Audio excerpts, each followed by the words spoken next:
lepaskan kalungmu dan... Kalung berlian hadiah ulang tahun pernikahan ke-10 dari suamiku ini terasa mencekik leherku setiap azan maghrib berkumandang. Sore itu, tukang mie ayam menatap kalungku dengan pucat, menyuruhku segera membuangnya, lalu pergi meninggalkan catatan. Saat ku buka, kenyataan mengerikan langsung menghantamku telak, karena... Sebelum lanjutin ceritanya yuk, absen dulu di kolom komentar. Teman-teman cerita Putri berasal dari daerah mana saja? Jangan lupa tekan like dan subscribe ya. Dukungan kalian sangat berarti agar channel ini terus berkembang dan bisa menyajikan cerita yang lebih menarik. Ayo ikuti ceritanya sampai selesai ya.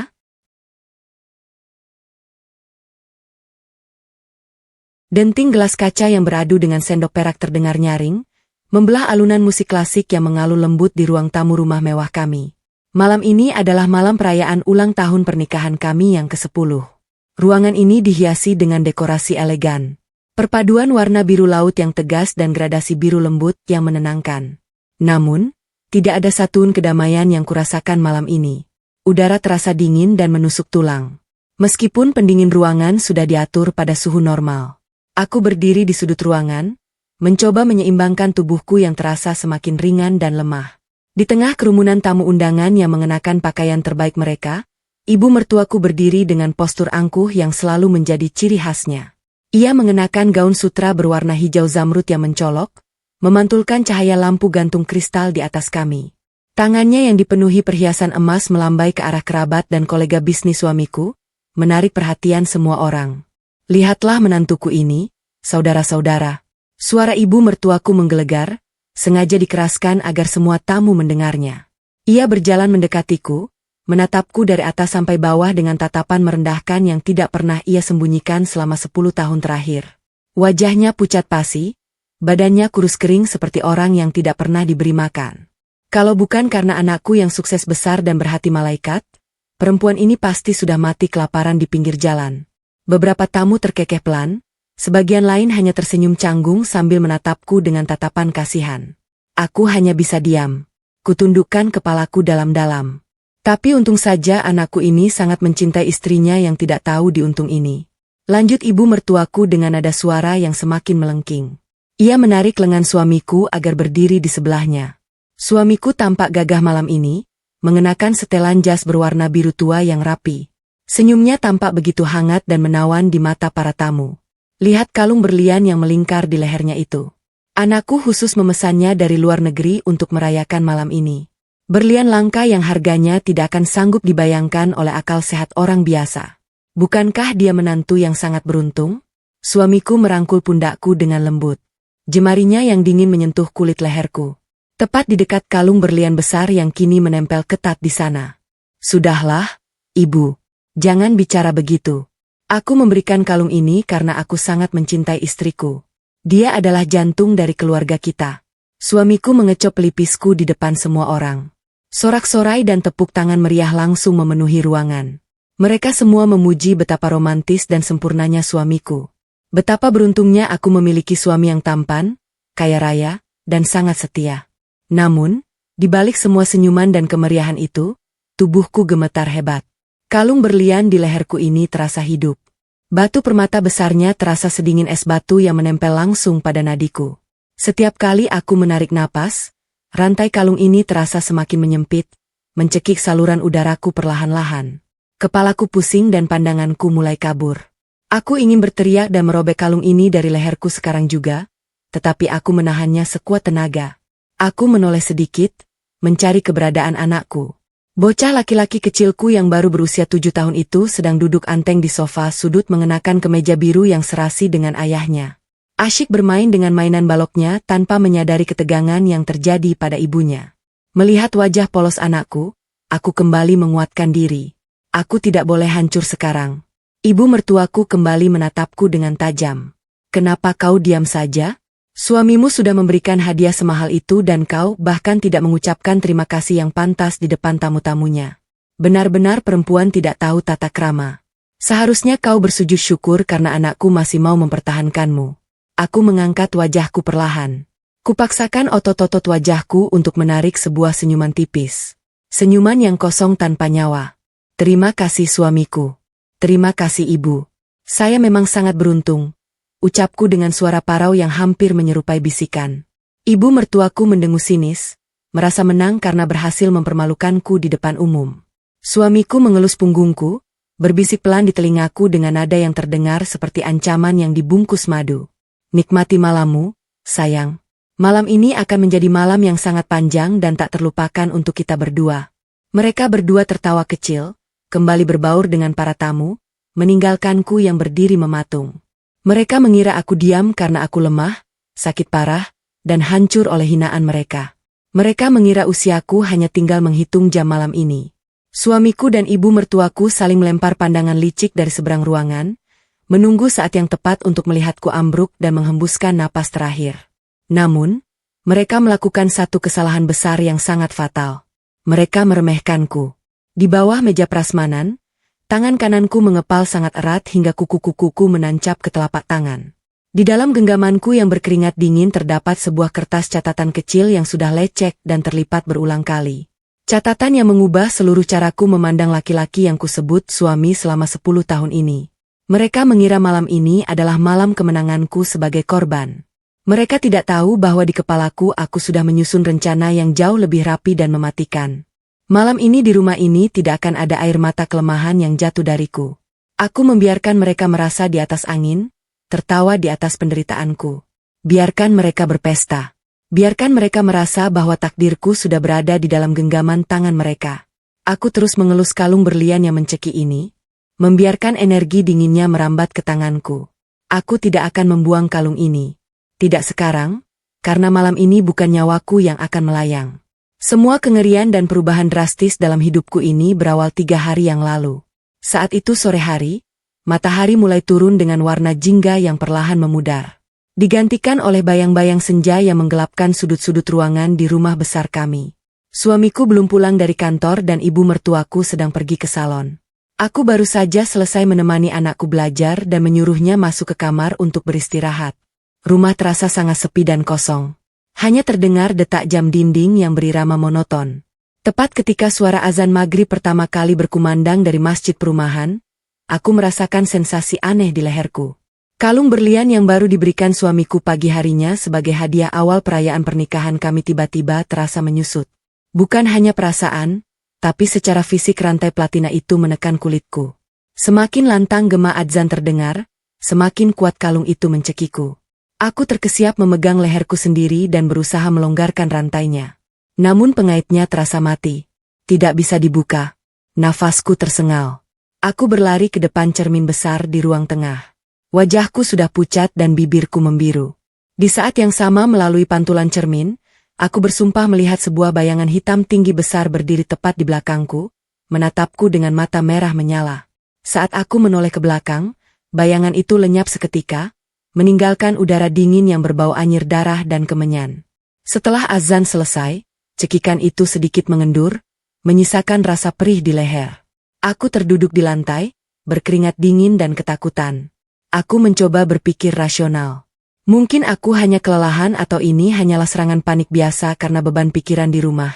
Untuk menenangkan diri dan mencari udara segar, aku memutuskan keluar rumah sejenak.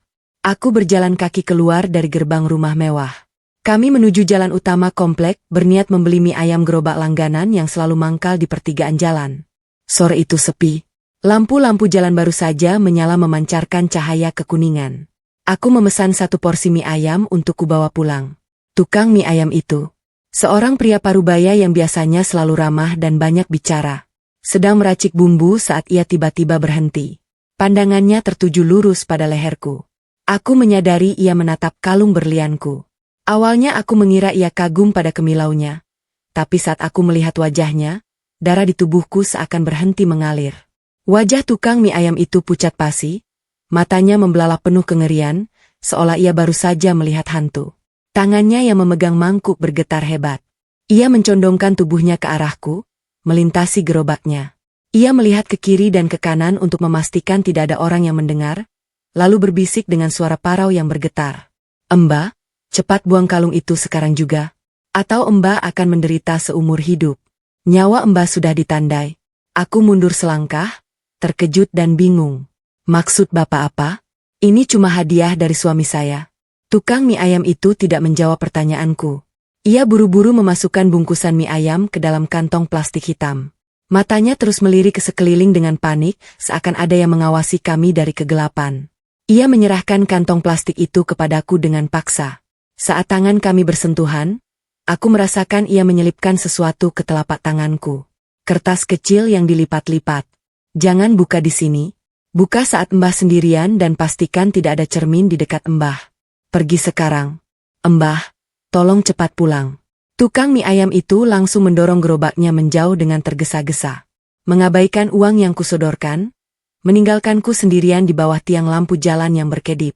Sepanjang perjalanan pulang, langkahku terasa berat seperti menarik batu besar. Jantungku berdebar tak karuan. Udara malam terasa semakin dingin dan kalung di leherku kembali berdenyut, mengirimkan sensasi dingin yang tidak wajar ke seluruh aliran darahku. Aku masuk rumah dengan tergesa-gesa memastikan anakku masih tertidur lelap di kamarnya.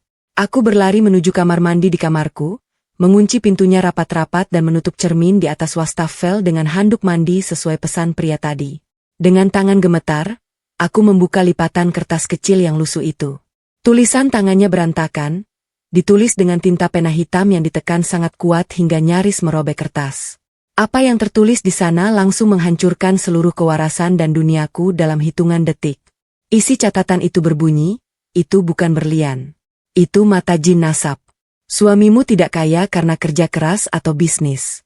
Dia adalah pelaku pesugihan darah tingkat tinggi.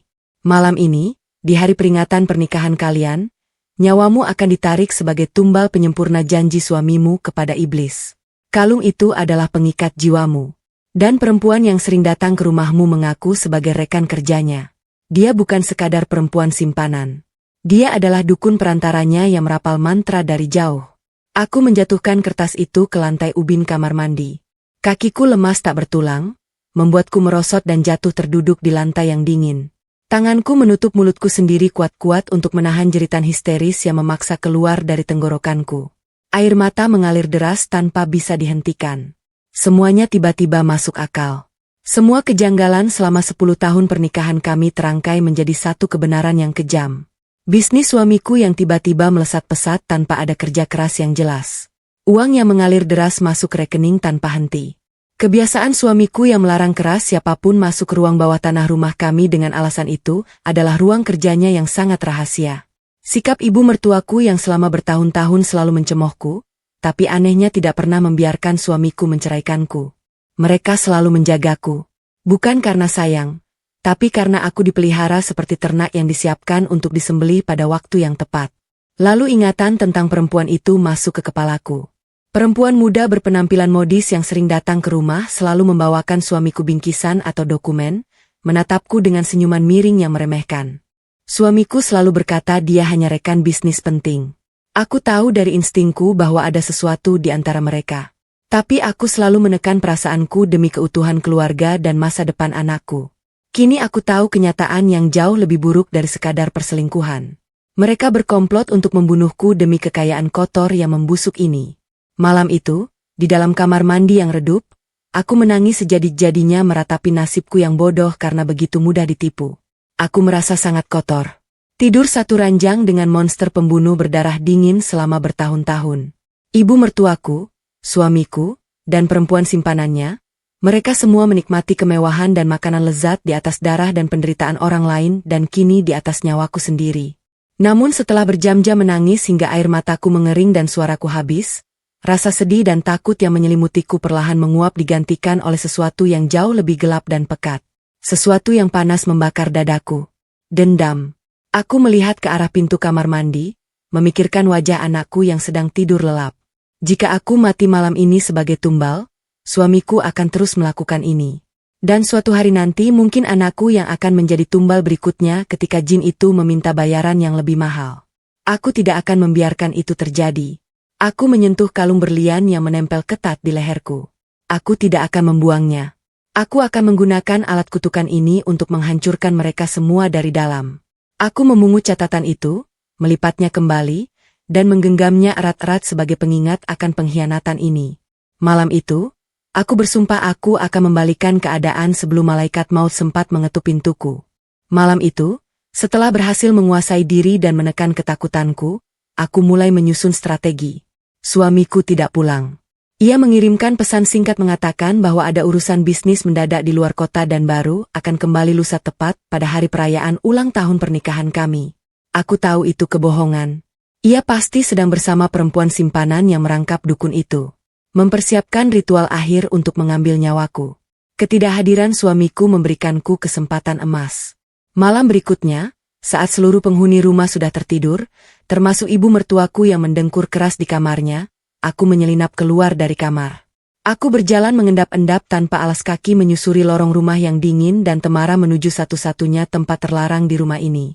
Ruang bawah tanah.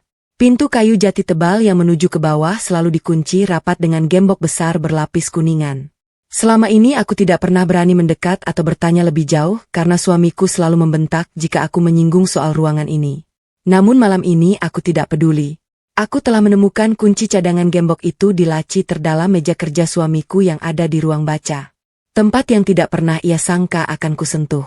Dengan tangan gemetar, kumasukkan anak kunci ke dalam lubang gembok.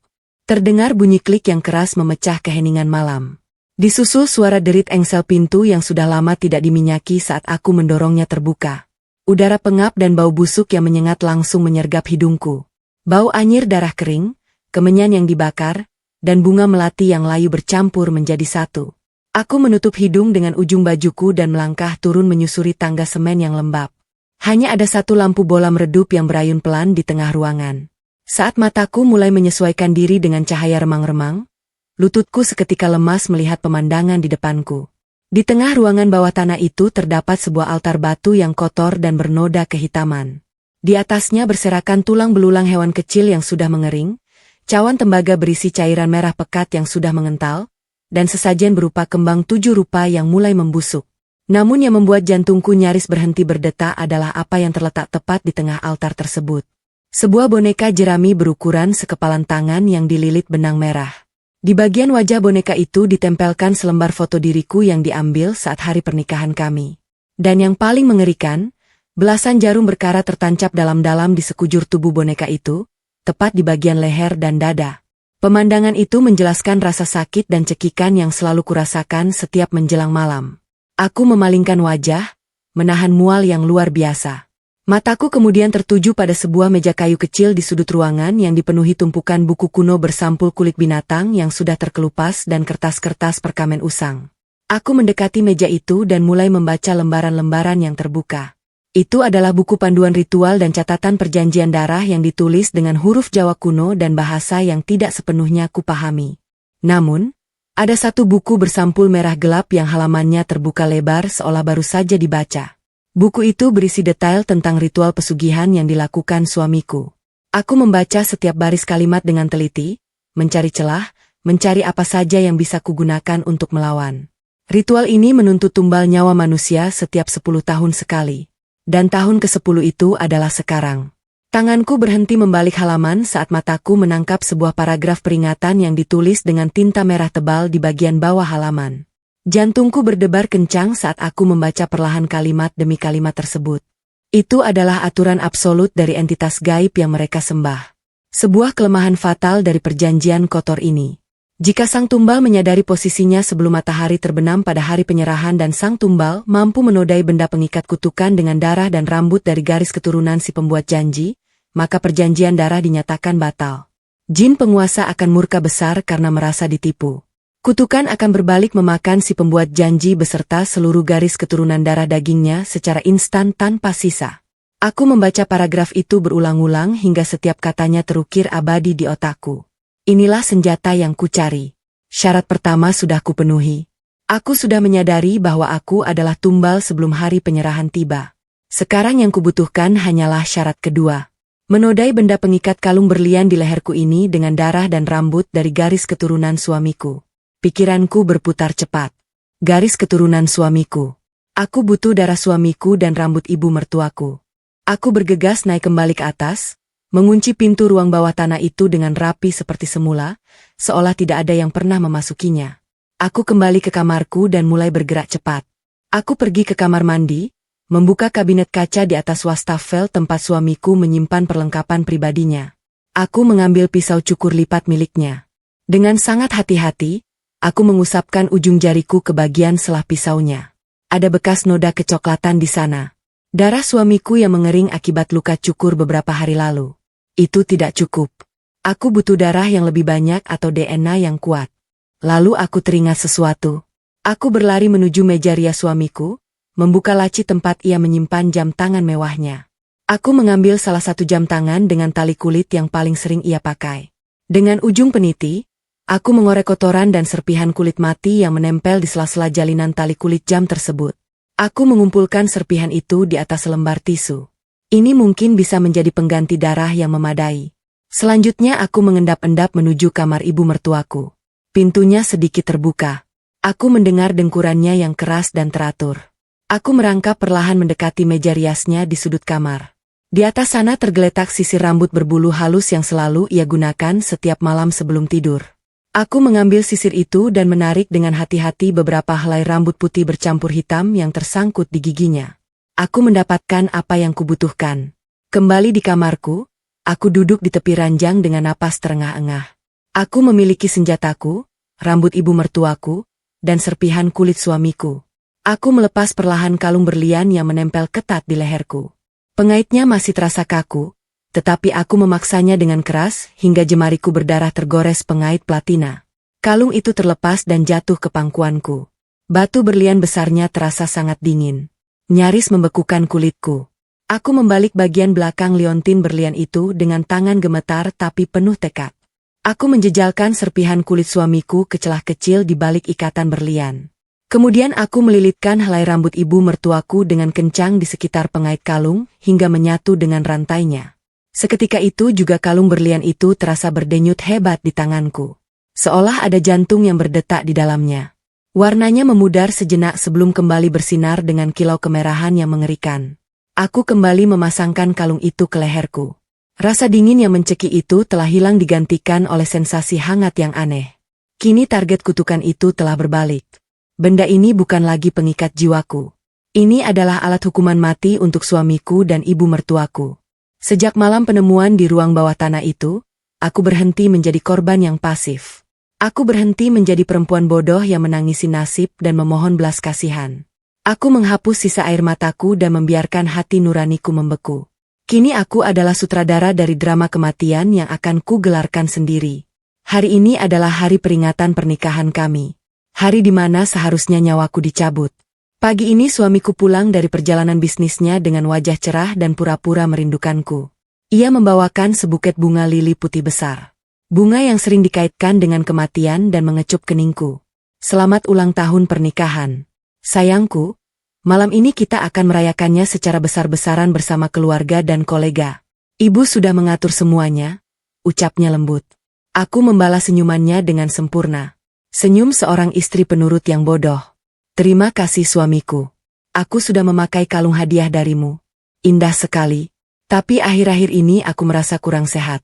Kepalaku sering pusing dan badanku lemas. Mungkin karena terlalu lelah menyiapkan perayaan ini. Mendengar keluhanku, mata suamiku berbinar sekilas. Sebuah kilatan kepuasan yang kejam. Ia mengira ritualnya mulai bekerja perlahan-lahan menyedot energi kehidupanku. Oh, kasihan sekali istriku. Kau harus banyak istirahat siang ini. Malam ini kau harus tampil sempurna sebagai ratu di pestaku. Ujarnya sambil membelai rambutku dengan pura-pura penuh kasih sayang. Aku mengangguk patuh dan kembali ke kamar dengan langkah gontai yang kubuat-buat. Di dalam kamar, senyum patuhku lenyap. Aku mematut diri di cermin.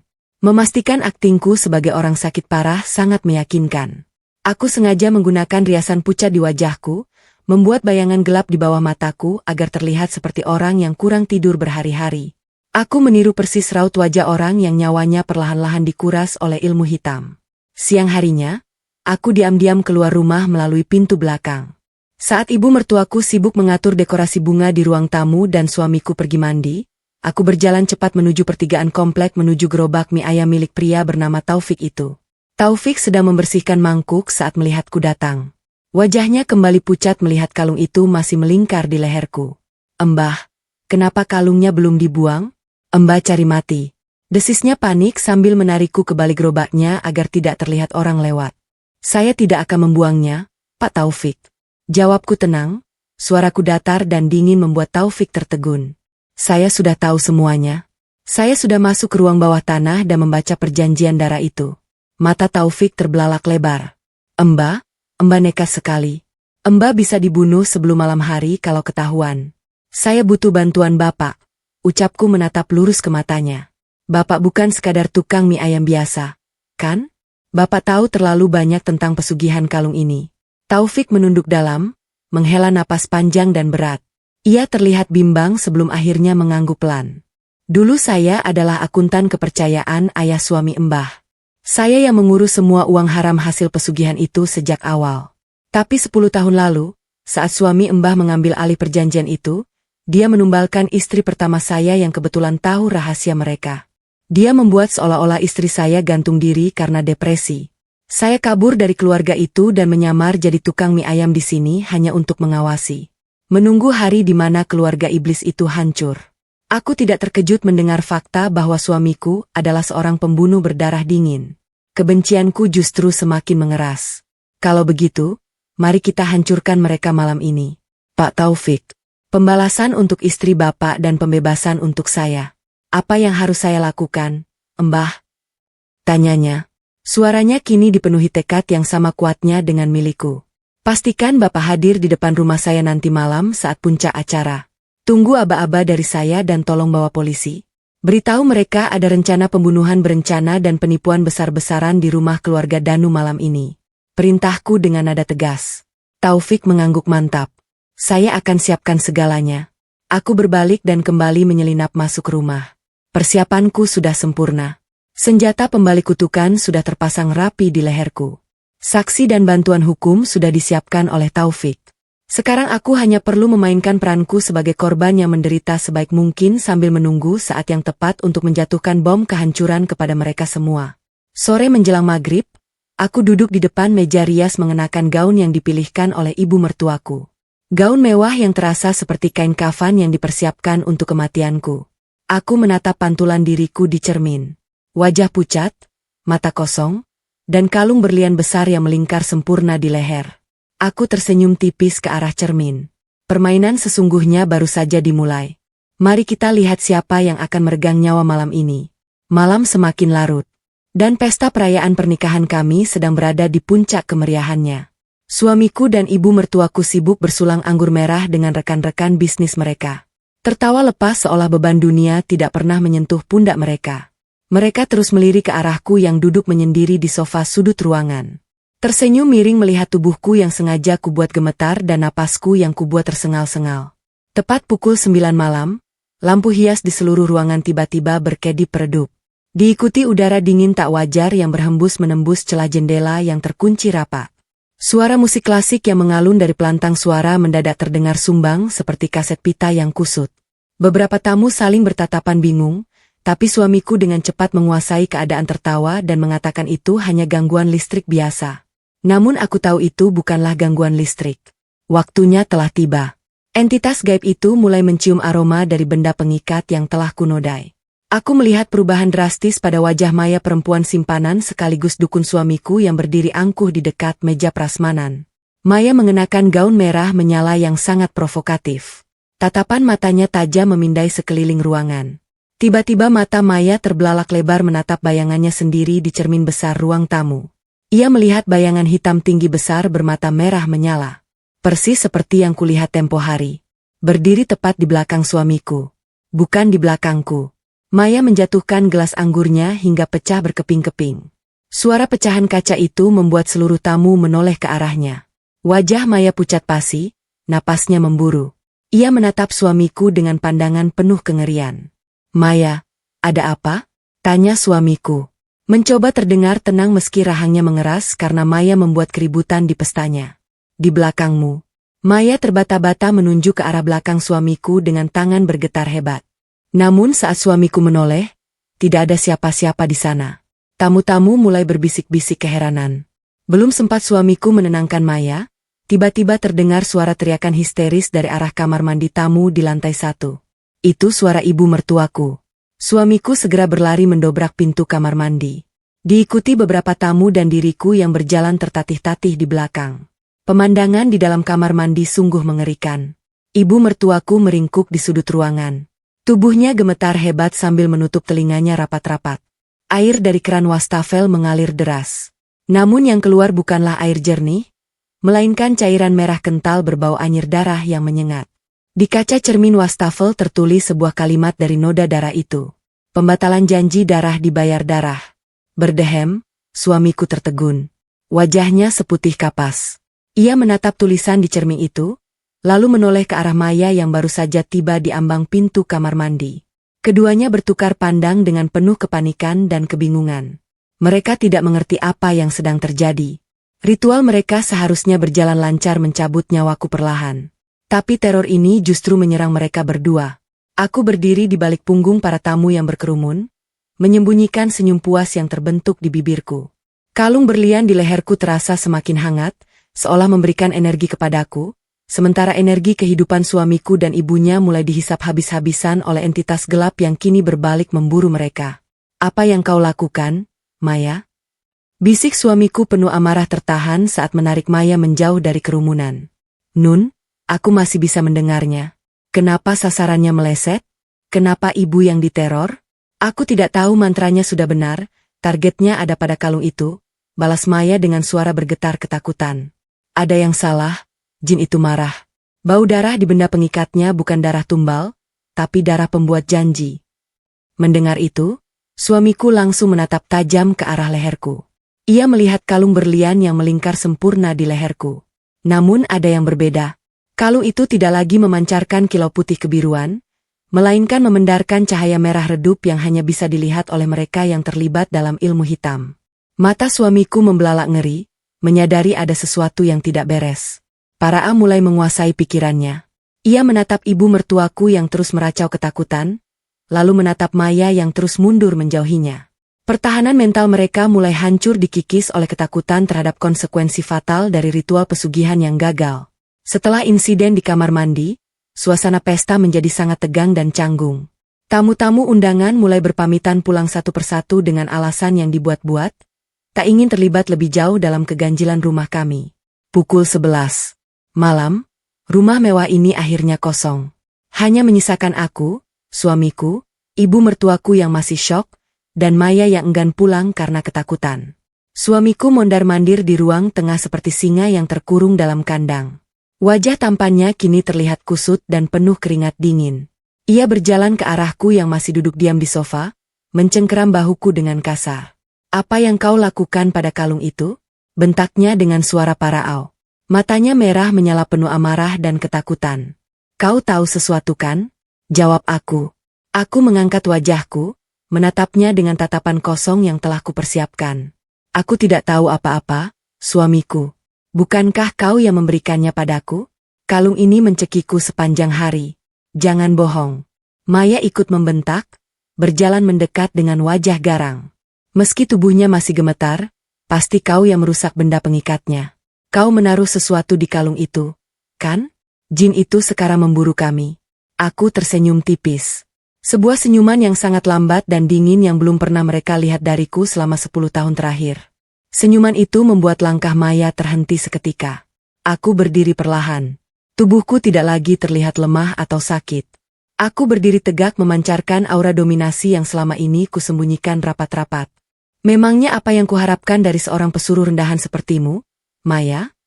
Ucapku dengan suara tenang namun mengiris tajam memecah keheningan ruangan. Kau pikir kau dukun yang hebat? Kau hanyalah bidat catur yang terlalu bodoh untuk menyadari bahwa kau sedang dipermainkan. Suamiku dan Maya tertegun. Mereka menatapku seolah aku adalah orang asing yang baru saja merasuki tubuh istri penurut ini. Apa maksudmu? Desi suamiku melangkah mundur perlahan. Aku melepas kalung berlian itu dari leherku dengan satu tarikan keras, hingga pengaitnya putus lalu melemparnya tepat ke dada suamiku. Kalung itu jatuh ke lantai dengan suara bergemerincing yang nyaring. Kau benar-benar berpikir aku tidak tahu apa-apa selama 10 tahun ini, suamiku.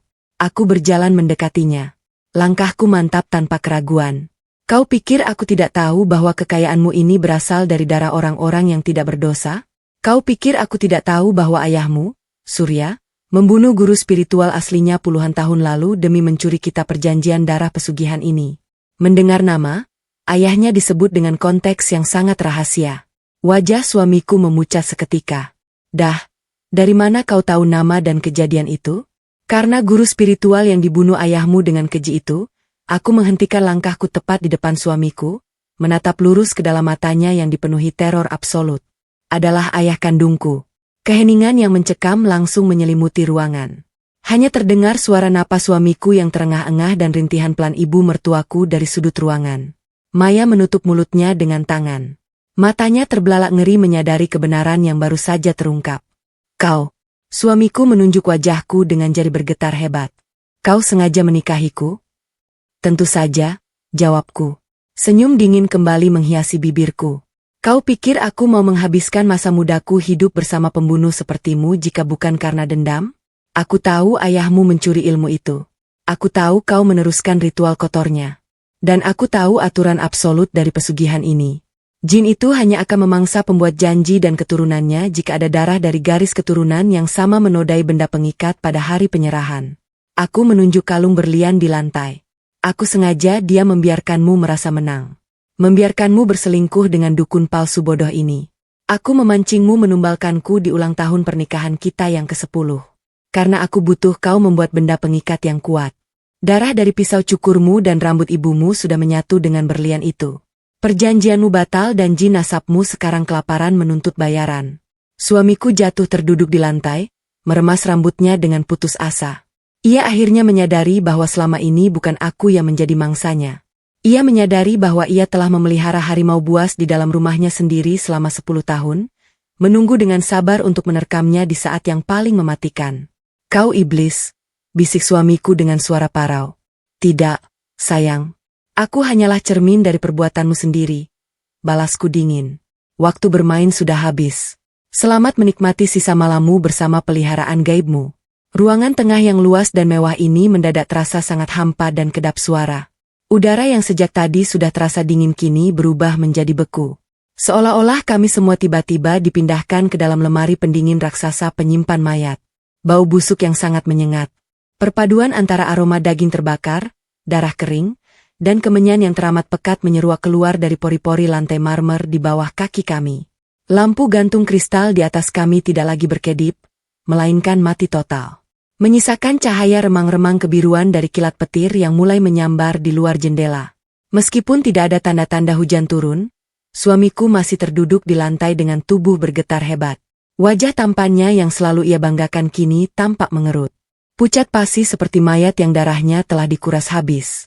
Matanya membelalak lebar, menatapku dengan campuran antara ketidakpercayaan, keputusasaan, dan ketakutan yang paling murni. Ia mencoba membuka mulutnya untuk mengatakan sesuatu, mungkin untuk memohon ampun atau melontarkan kutukan, tetapi pita suaranya seolah lumpuh. Hanya suara napasnya yang tersengal-sengal dan berbunyi serak yang terdengar memecah keheningan yang mencekam ini. Di sudut lain, ibu mertuaku meringkuk seperti anak kecil yang ketakutan di tengah badai. Perempuan tua yang biasanya selalu tampil angkuh dengan perhiasan emas yang menyilaukan mata itu, kini terlihat sangat menyedihkan. Gaun sutra mahalnya kusut dan basah oleh keringat dingin. Ia terus-menerus memeluk kedua lututnya, menyembunyikan wajahnya di antara lengannya sambil meracaukan kalimat-kalimat doa yang terpotong-potong. Doa yang tidak akan pernah sampai ke langit, karena jiwanya telah lama ia gadaikan kepada kegelapan demi harta duniawi. Maya perempuan yang menyebut dirinya dukun hebat perlahan bangkit dari lantai. Wajahnya yang tadi ketakutan, kini berubah menjadi topeng kemarahan yang liar. Ia menolak untuk menerima kekalahan. Matanya memerah, urat-urat di lehernya menonjol keluar. Ia menatapku dengan kebencian yang mendalam, merasa harga dirinya sebagai praktisi ilmu hitam diinjak-injak oleh seorang istri yang selama ini ia anggap bodoh dan lemah. Kau pikir kau sudah menang? Jerit Maya dengan suara yang melengking tajam memecahkan gendang telinga. Kau hanya anak dari guru spiritual rongsokan yang sudah mati.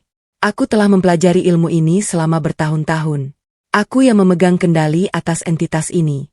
Aku akan mengikat jin itu kembali dan menyuruhnya mencabik-cabik tubuhmu malam ini juga. Maya mulai merapal mantra dengan kecepatan yang luar biasa. Ia mengayunkan kedua tangannya ke udara, menari-nari dengan gerakan yang tidak wajar dan kaku seolah tulang-tulangnya ditarik oleh benang tak kasat mata. Bahasa yang keluar dari mulutnya terdengar sangat kasar. Dipenuhi dengan desisan dan geraman hewan buas. Udara di sekitarnya mulai berputar, membentuk pusaran angin kecil yang membawa bau tanah kuburan. Ia mencoba memanggil kembali energi gelap yang mulai liar di ruangan ini, berusaha memaksakan kehendaknya pada kekuatan yang jauh lebih besar dari dirinya sendiri. Aku hanya berdiri dia menatapnya. Tidak ada sedikit pun rasa takut di hatiku. Aku tidak mencoba menghentikannya.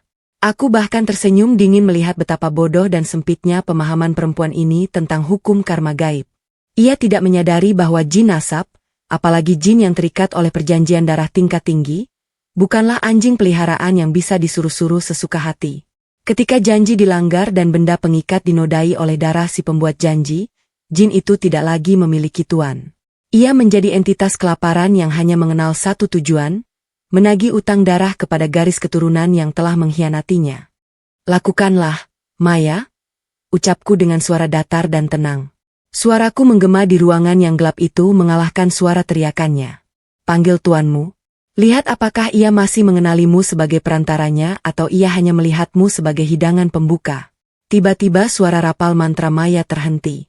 Tenggorokannya tercekat seolah ada tangan tak kasat mata yang mencekiknya dari dalam. Matanya melotot menatap ke arah dadanya sendiri. Di balik gaun merahnya mulai muncul pendaraan cahaya api berwarna hitam kemerahan. Kulitnya mulai melepuh dan mengeluarkan asap berbau daging panggang.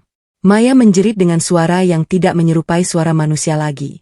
Ia menggeruk-garuk dadanya sendiri dengan panik, merobek gaun mewahnya, mencoba mengeluarkan sesuatu yang membakar dirinya dari dalam. Namun, tidak ada api yang terlihat di luar. Api itu membakar organ dalamnya. Itulah bayaran bagi seorang perantara yang gagal menahan amarah entitas yang ia panggil. Maya meronta-ronta di lantai, menghantamkan kepalanya ke marmer berulang kali hingga darah segar mengucur dari pelipisnya.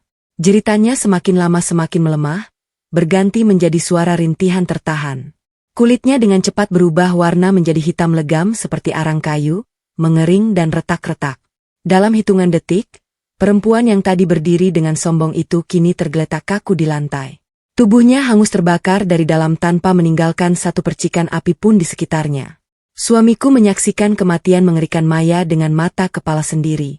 Ia mencoba merangkak mundur menjauh dari mayat Maya yang masih mengeluarkan asap tipis, tapi kakinya tidak memiliki tenaga. Ia membentur kaki sofa dan tidak bisa pergi kemana-mana lagi. Air mata ketakutan mengalir deras di pipinya. Mulutnya terbuka dan tertutup seperti ikan yang kehabisan air mencoba bernapas di ruangan yang oksigennya seolah telah dihisap habis oleh kegelapan. Istriku, tolong aku. Maafkan aku. Suamiku akhirnya berhasil mengeluarkan suara. Suaranya sangat lemah dan menyedihkan. Aku akan memberikan semua hartaku padamu. Aku akan menyerahkan seluruh aset, perusahaan, semuanya. Tolong hentikan ini. Aku tidak mau mati. Aku mohon. Aku melangkah perlahan mendekatinya. Suara ketukan hak sepatuku di lantai marmer terdengar seperti detak jam kematian yang menghitung mundur sisa hidupnya. Aku berhenti tepat di depannya, menunduk menatap laki-laki yang selama 10 tahun ini tidur di sampingku, tersenyum padaku, memelukku sambil diam-diam menghitung mundur hari kematianku. Laki-laki yang sama yang telah membunuh ayah kandungku demi kekayaan kotor ini. Kau tidak punya apa-apa untuk diberikan kepadaku, suamiku? Jawabku dengan nada sedingin es. Semua harta yang kau banggakan itu bukan milikmu. Itu adalah ilusi yang dibangun di atas penderitaan orang lain. Dan aku tidak menghentikan apapun karena aku bukan pembunuh sepertimu. Aku hanya mengembalikan apa yang seharusnya kembali kepada pemiliknya. Aku hanya memastikan hukum alam semesta berjalan sebagaimana mestinya. Saat aku menyelesaikan kalimatku, lantai rumah bergetar hebat layaknya gempa bumi-bumi tektonik. Kaca-kaca jendela pecah berhamburan ke dalam ruangan, membiarkan angin malam yang dingin berhembus masuk dengan kencang. Bayangan-bayangan di dinding mulai memanjang dan bergerak secara tidak wajar. Berkumpul menjadi satu titik di tengah ruangan tepat di atas kalung berlian yang tadi kulemparkan ke lantai. Dari titik kegelapan itu, sebuah sosok perlahan bangkit. Sosok itu tidak memiliki bentuk fisik yang utuh. Ia adalah gumpalan asap hitam pekat yang berputar cepat. Dipenuhi dengan ribuan mata berwarna merah darah yang berkedip secara acak dan mulut-mulut menganga yang mengeluarkan suara ratapan. Pemilukan. Ukurannya terus membesar hingga menyentuh langit-langit ruangan. Hawa panas dan dingin menyerang kulit kami secara bergantian. Inilah wujud asli dari keserakahan suamiku. Inilah entitas yang selama ini memberinya kekayaan. Sosok itu melayang mendekati suamiku. Ia tidak memperhatikanku sama sekali. Darah dan energi pelindung dari ayah kandungku dipadukan dengan posisiku sebagai pihak yang dirugikan dalam perjanjian yang telah dibatalkan membuatku sama sekali tidak terlihat oleh mata-mata merah tersebut. Aku aman di dalam pusaran badai ini. Suamiku menjerit sejadi-jadinya saat tentakel-tentakel asap hitam keluar dari sosok itu dan melilit tubuhnya. Tentakel itu menembus kulitnya, masuk ke dalam pori-porinya, mencari jiwa yang telah ia janjikan. Suamiku terangkat beberapa sentimeter dari lantai. Matanya berbalik ke atas hingga hanya terlihat bagian putihnya saja. Ia menggelepar-gelepar di udara. Mulutnya terbuka lebar mengeluarkan erangan rasa sakit yang tidak bisa digambarkan oleh kata-kata manusia. Setiap kekayaan yang ia nikmati selama puluhan tahun kini ditagih kembali dengan rasa sakit yang berlipat ganda untuk setiap keping emas yang ia terima. Di sudut ruangan, ibu mertuaku akhirnya melihat wujud asli dari dewa kekayaan yang selama ini ia puja dalam diam. Pemandangan itu terlalu mengerikan untuk ditanggung oleh akal sehat manusia normal. Batas kewarasannya hancur berkeping-keping. Ibu mertuaku mulai tertawa terbahak-bahak. Suara tawanya melengking dan kosong, berpadu dengan jeritan kesakitan suamiku. Ia merobek gaun sutranya sendiri, mencakar wajahnya hingga berdarah, dan terus tertawa sambil menatap ke arah langit-langit dengan mata yang membelalak liar. Pikirannya telah putus, tenggelam ke dalam lautan kegilaan yang absolut. Aku berdiri, dia menyaksikan penghakiman gaib ini terjadi tepat di depan mataku. Tidak ada penyesalan, tidak ada belas kasihan. Aku hanya melihat keadilan yang akhirnya menemukan jalannya pulang. Ketika entitas raksasa itu akhirnya menarik seluruh jiwa suamiku, tubuh laki-laki itu jatuh berdebum ke lantai seperti boneka rusak yang talinya baru saja digunting. Ia tidak mati. Jantungnya masih berdetak samar, tapi matanya kosong tanpa kehidupan. Jiwanya telah ditarik ke dimensi lain untuk disiksa selamanya. Meninggalkan cangkang daging yang hanya bisa bernapas tanpa bisa berpikir atau merasakan apapun lagi. Entitas hitam itu perlahan menyusut tertarik kembali ke dalam lantai marmer bersamaan dengan lenyapnya kalung berlian yang menjadi pemicunya. Suasana ruangan kembali hening dan dingin. Bau busuk perlahan menguap digantikan oleh bau udara malam yang segar setelah badai berlalu. Aku menghela napas panjang. Merasakan beban berat yang selama 10 tahun ini menindih, dadaku akhirnya terangkat sepenuhnya. Aku berjalan melewati tubuh kaku suamiku dan ibu mertuaku yang masih terus tertawa gila di sudut ruangan. Aku melangkah naik ke lantai 2 menuju kamar anakku. Aku membuka pintunya dengan hati-hati. Anak laki-lakiku masih tertidur lelap di ranjangnya, memeluk boneka beruangnya dengan tenang. Ia sama sekali tidak mendengar keributan mengerikan yang terjadi di lantai bawah. Kutukan itu telah putus. Garis darah kutukan itu berhenti di tubuh suamiku dan tidak akan pernah menyentuh anakku. Malam ini aku tidur dengan damai untuk pertama kalinya dalam 10 tahun di kursi berlengan di samping ranjang anakku. Menjaganya hingga matahari terbit membawa harapan baru. Waktu berlalu tanpa terasa. Sudah 1 tahun berlalu sejak malam perayaan ulang tahun pernikahan ke-10 yang berujung pada kehancuran keluarga suamiku. Sore ini, langit Jakarta Barat diwarnai guratan jingga keemasan yang menenangkan. Matahari perlahan turun di ufuk barat, bersiap menyerahkan tugasnya pada malam. Angin sore berhembus lembut, membawa aroma tanah basah sehabis hujan ringan yang turun siang tadi. Saat suara azan maghrib berkumandang dari kejauhan, aku sedang berdiri di teras belakang rumah baruku. Tidak ada lagi rasa sesak di dada. Tidak ada lagi sensasi dingin yang mencekik leherku. Suara panggilan ibadah itu kini kembali terdengar merdu dan mendamaikan hati, mengusir semua bayangan kelam yang pernah menghantui hidupku. Aku memejamkan mata sejenak, meresapi kebebasan yang harus kubayar dengan 10 tahun kebohongan dan 1 malam penuh teror. Aku kini tinggal di sebuah rumah berdesain minimalis yang nyaman, jauh dari hiruk-pikuk kota dan jauh dari kenangan buruk rumah mewah suamiku yang kini telah disita negara. Seluruh aset, perusahaan, dan rekening bank milik suamiku hancur lebur hanya dalam waktu beberapa bulan setelah malam kejadian itu. Penyelidikan polisi secara kebetulan menemukan bukti-bukti kuat manipulasi pajak, penipuan investasi, dan penggelapan dana yang dilakukan suamiku di masa lalu. Karena suamiku dinyatakan tidak kompeten secara mental untuk diadili, semua hartanya disita untuk mengganti kerugian para korban. Aku sama sekali tidak mengambil sepeser pun dari harta haram tersebut. Aku merelakan semuanya dibersihkan oleh hukum negara, memutus total semua ikatan dengan kekayaan yang berasal dari darah. Saat ini aku membangun hidupku dari nol. Aku membuka sebuah restoran kecil yang menyajikan masakan rumahan dengan resep peninggalan ibu kandungku. Awalnya sangat sulit. Namun berkat kerja keras dan kedisiplinan, Restoran itu perlahan ramai pengunjung dan memberikan penghasilan yang sangat cukup untuk menghidupi aku dan anakku dengan cara yang halal dan tenang. Suara langkah kaki yang mendekat dari pintu samping membuyarkan lamunanku. Aku menoleh dan melihat Pak Taufik berjalan masuk sambil membawa rantang besi bersusun 3. Pria parubaya itu tersenyum hangat ke arahku. Kerutan di sudut matanya menunjukkan kelegaan yang sama dengan yang kurasakan setiap hari. Ini ada sedikit mie ayam pesanan khusus untuk Embah dan jagoan kecil kita di dalam, ucap Pak Taufik sambil meletakkan rantang itu di atas meja teras. Saya buatkan porsi spesial tanpa sayur sawi persis seperti kesukaan anak Embah.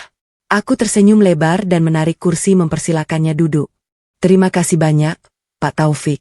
Bapak selalu repot-repot mengantarkan kemari. Padahal restoran saya sudah menyiapkan makan malam. Ah, tidak apa-apa, Embah. Ini sudah menjadi kebiasaan saya. Lagi pula melihat Embah dan anak Embah tersenyum bahagia seperti ini, adalah bayaran yang lebih dari cukup untuk semua penantian panjang saya. Jawab Pak Taufik sambil menuangkan teh hangat dari teko yang sudah kusiapkan sebelumnya. Pak Taufik tidak lagi berjualan mie ayam keliling dengan gerobak reotnya. Setelah kejadian malam itu, aku memintanya untuk menjadi manajer operasional di restoranku. Dengan pengalaman masa lalunya sebagai akuntan handal, Pak Taufik berhasil mengatur keuangan usahaku dengan sangat rapi dan transparan. Ia bukan sekedar karyawan bagiku, melainkan pelindung dan sosok ayah pengganti yang dikirimkan Tuhan untuk mengawasiku selama berada di sarang monster suamiku. Kami sering duduk berdua di sore hari seperti ini, membicarakan banyak hal, kecuali tentang kejadian gaib malam itu yang sudah kami sepakati untuk dikubur dalam-dalam sebagai rahasia kami berdua. Bagaimana kabar pengacara kita soal hak asuh penuh? Tanyaku sambil menyesap teh hangatku. Semuanya sudah beres, Embah, jawab Pak Taufik. Mantap. Hakim sudah mengetuk palu minggu lalu. Hak asuh anak jatuh sepenuhnya ke tangan Embah. Pihak keluarga dari suami Embah sama sekali tidak ada yang berani mengajukan keberatan, apalagi setelah melihat kondisi mereka yang sekarang. Mendengar kata kondisi mereka, pikiranku melayang jauh ke sebuah rumah sakit jiwa di pinggiran kota. Beberapa bulan yang lalu, aku sempat datang menjenguk untuk memastikan sendiri hasil akhir dari karma yang mereka tuai. Pemandangan itu terlalu mengerikan untuk ditanggung oleh akal sehat manusia normal. Batas kewarasannya hancur berkeping-keping. Ibu mertuaku mulai tertawa terbahak-bahak. Suara tawanya melengking dan kosong, berpadu dengan jeritan kesakitan suamiku. Ia merobek gaun sutranya sendiri, mencakar wajahnya hingga berdarah, dan terus tertawa sambil menatap ke arah langit-langit dengan mata yang membelalak liar. Pikirannya telah putus, tenggelam ke dalam lautan kegilaan yang absolut. Aku berdiri, dia menyaksikan penghakiman gaib ini terjadi tepat di depan mataku. Tidak ada penyesalan, tidak ada belas kasihan. Aku hanya melihat keadilan yang akhirnya menemukan jalannya pulang. Ketika entitas raksasa itu akhirnya menarik seluruh jiwa suamiku, tubuh laki-laki itu jatuh berdebum ke lantai seperti boneka rusak yang talinya baru saja digunting. Ia tidak mati. Jantungnya masih berdetak samar, tapi matanya kosong tanpa kehidupan. Jiwanya telah ditarik ke dimensi lain untuk disiksa selamanya. Meninggalkan cangkang daging yang hanya bisa bernapas tanpa bisa berpikir atau merasakan apapun lagi. Entitas hitam itu perlahan menyusut tertarik kembali ke dalam lantai marmer bersamaan dengan lenyapnya kalung berlian yang menjadi pemicunya. Suasana ruangan kembali hening dan dingin. Bau busuk perlahan menguap digantikan oleh bau udara malam yang segar setelah badai berlalu. Aku menghela napas panjang. Merasakan beban berat yang selama 10 tahun ini menindih, dadaku akhirnya terangkat sepenuhnya. Aku berjalan melewati tubuh kaku suamiku dan ibu mertuaku yang masih terus tertawa gila di sudut ruangan. Aku melangkah naik ke lantai 2 menuju kamar anakku. Aku membuka pintunya dengan hati-hati. Anak laki-lakiku masih tertidur lelap di ranjangnya, memeluk boneka beruangnya dengan tenang. Ia sama sekali tidak mendengar keributan mengerikan yang terjadi di lantai bawah. Kutukan itu telah putus. Garis darah kutukan itu berhenti di tubuh suamiku dan tidak akan pernah menyentuh anakku. Malam ini aku tidur dengan damai untuk pertama kalinya dalam 10 tahun di kursi berlengan di samping ranjang anakku. Menjaganya hingga matahari terbit membawa harapan baru. Waktu berlalu tanpa terasa. Sudah 1 tahun berlalu sejak malam perayaan ulang tahun pernikahan ke-10 yang berujung pada kehancuran keluarga suamiku.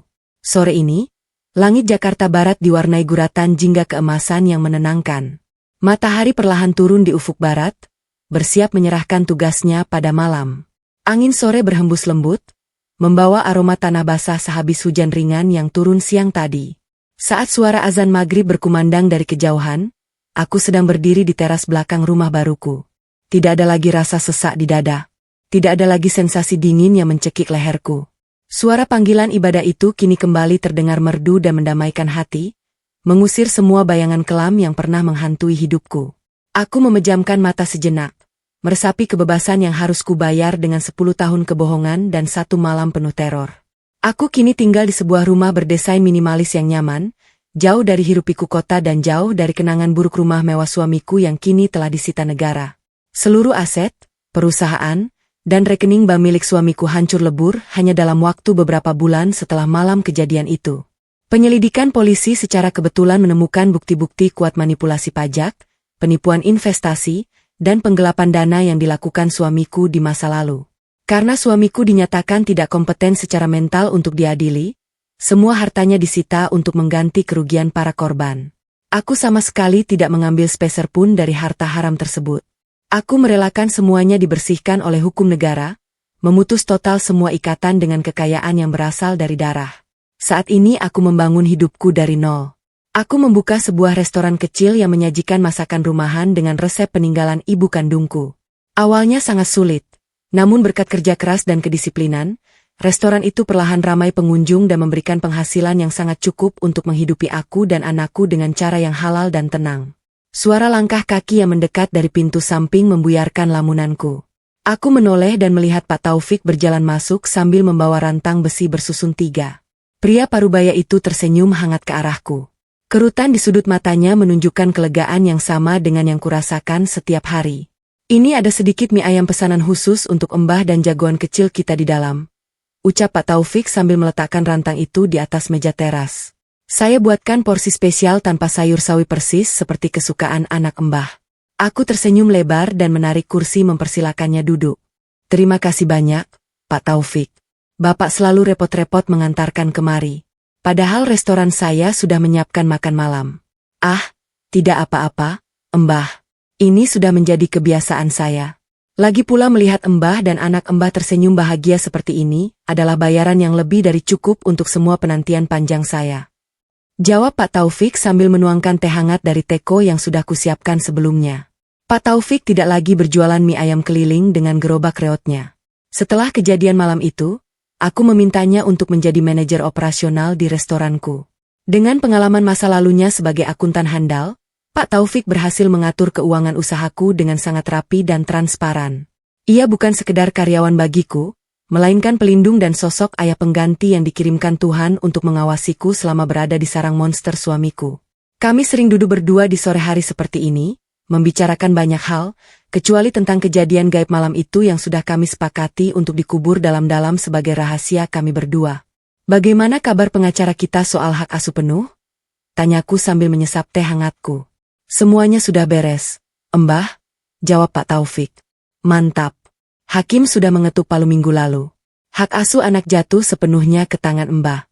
Pihak keluarga dari suami Embah sama sekali tidak ada yang berani mengajukan keberatan, apalagi setelah melihat kondisi mereka yang sekarang.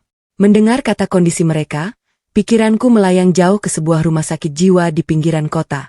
Beberapa bulan yang lalu, aku sempat datang menjenguk untuk memastikan sendiri hasil akhir dari karma yang mereka tuai. Pemandangan yang kulihat di sana akan terus terpatri dalam ingatanku sebagai bukti bahwa tidak ada kejahatan yang tidak berbalas. Suamiku ditempatkan di sebuah sel isolasi dengan dinding berlapis busa tebal. Ia tidak lagi mengenakan setelan jas mewah senilai ratusan juta, melainkan pakaian pasien rumah sakit jiwa yang lusuh. Tubuhnya yang dulu gagah kini kurus kering, hanya menyisakan tulang berbalut kulit pucat. Saat aku melihatnya dari balik kaca jendela kecil di pintu sel, ia sedang duduk meringkuk di sudut ruangan. Kedua tangannya mencengkeram lehernya sendiri dengan sangat kuat hingga kuku-kukunya melukai kulitnya. Seolah ia sedang berusaha melepaskan sebuah kalung tak kasat mata yang terus-menerus mencekiknya. Mulutnya terus bergumam tanpa henti, memohon ampun pada bayangan hitam yang hanya bisa dilihat oleh matanya sendiri. Ia hidup, pernapasannya berjalan, jantungnya berdetak. Namun jiwanya sudah mati dan terjebak dalam neraka siksaan tanpa akhir yang ia ciptakan sendiri. Sementara itu, ibu mertuaku berada di bangsal perawatan umum dengan tingkat penjagaan ketat. Rambutnya yang dulu selalu disanggul rapi kini dipotong pendek dan acak-acakan. Ia menghabiskan seluruh harinya duduk di kursi roda, memandangi dinding kosong sambil tertawa terkikik tanpa alasan. Kadang-kadang ia akan berteriak histeris meminta pelayannya membawakan perhiasan emasnya, lalu kembali menangis meraung-raung ketakutan sambil menyebut tentang monster bermata merah. Harta yang selama ini ia puja dengan mengorbankan nyawa orang lain pada akhirnya tidak bisa membeli secuil pun kewarasan untuk otaknya yang telah hancur. Mbah tidak perlu memikirkan mereka lagi. Suara Pak Taufik menyadarkanku dari lamunan panjang. Ia sepertinya menyadari perubahan raut wajahku. Masa lalu sudah selesai dibayar lunas. Sekarang Mbah hanya perlu fokus pada masa depan anak Mbah. Aku mengangguk pelan menyetujui perkataannya. Aku menatap ke arah pintu geser kaca yang menghubungkan teras dengan ruang keluarga. Di dalam sana, anakku sedang duduk di atas karpet berbulu halus, asyik merakit mainan robot-robotan barunya. Ia tertawa riang saat berhasil menyambungkan salah satu bagian lengan robotnya. Mata bulatnya berbinar penuh kepolosan, tidak ternoda oleh dosa dan darah ayah kandungnya. Aku telah berjanji pada diriku sendiri bahwa anakku tidak akan pernah mengetahui sisi gelap dari sejarah keluarganya. Ia akan tumbuh menjadi laki-laki yang baik, jujur, dan penyayang. Jauh dari ambisi buta dan keserakahan yang telah menghancurkan ayahnya. Adzan maghrib telah selesai berkumandang. Langit kini sepenuhnya menggelap dihiasi oleh taburan bintang yang mulai bermunculan satu persatu menembus polusi cahaya kota. Aku berdiri dari kursiku, menghirup udara malam dalam-dalam. Beban dendam yang selama 10 tahun menjadi bahan bakar hidupku kini telah padam, digantikan oleh kedamaian yang sejati. Aku berjalan masuk ke dalam rumah, menghampiri anakku yang langsung menyambutku dengan pelukan hangat. Kami duduk bersama untuk menikmati makan malam dari rantang Pak Taufik. Hari ini adalah hari baru dan aku, sang tumbal yang menolak untuk mati kini melangkah maju memeluk kehidupan baruku. Rantai karma itu telah terputus di sini dan masa depan kami kini sepenuhnya berada di tanganku sendiri,